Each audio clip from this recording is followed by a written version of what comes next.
పూర్వం ఒక చిన్న గ్రామంలో వివేక్ మరియు ప్రియా అనే ప్రేమగల భార్యాభర్తలు ఉండేవారు. వివేక్ చాలా తెలివైనవాడు, బైబిల్లోని విషయాలను బాగా అధ్యయనం చేశాడు. ప్రియ చాలా దయగలది, తన చుట్టూ ఉన్నవారికి సహాయం చేయడంలో ఆమె ఎప్పుడూ ముందుండేది. వారికున్న కొద్దిపాటి దాంట్లోనే పేదవారికి పంచిపెట్టేది.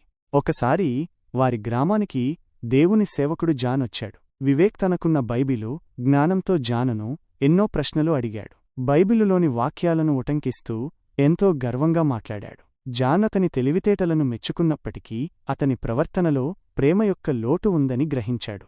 ప్రియమాత్రం నిశ్శబ్దంగా కూర్చుని జాన్ చెప్పే దేవుని మాటలు వింటోంది. తరువాత ఆమె తన భర్తతో కలిసి గ్రామంలోని రోగులకు సేవ చేయడం, ఆకలితో ఉన్నవారికి ఆహారమివ్వడం జాన్ చూశాడు. ప్రియ చేసే ప్రతి పనిలోనూ ప్రేమ, దయ కనిపించాయి. వివేక్ కూడా ఆమెకు సహాయం చేస్తున్నప్పటికీ అతని మాటల్లో ఇంకా గర్వం తొంగి చూస్తూనే ఉంది.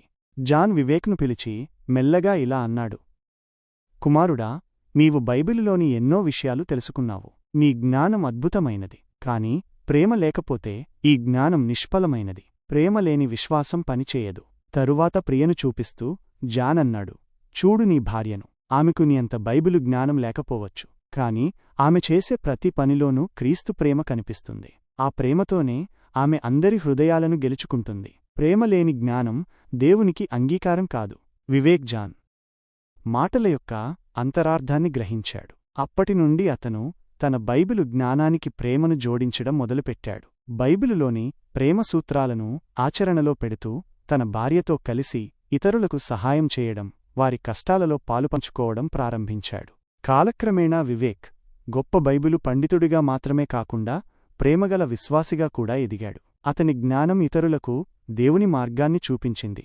అతని ప్రేమ వారి హృదయాలను వెచ్చగా ఉంచింది. అప్పుడు అతనికి తెలిసింది, ప్రేమ లేని ఏదీ నిజమైన విలువను కలిగి ఉండదని. ప్రేమతో చేసే చిన్న సేవ కూడా దేవునికి ప్రీతికరమైనదని అతను అనుభవపూర్వకంగా తెలుసుకున్నాడు. అందుకే బైబిలు జ్ఞానంతో పాటు ప్రేమను కూడా కలిగి ఉండటం చాలా ముఖ్యం. ప్రేమ మన విశ్వాసానికి జీవం పోస్తుంది మరియు మన చుట్టూ ఉన్న ప్రపంచానికి దేవుని ప్రేమను తెలియజేస్తుంది.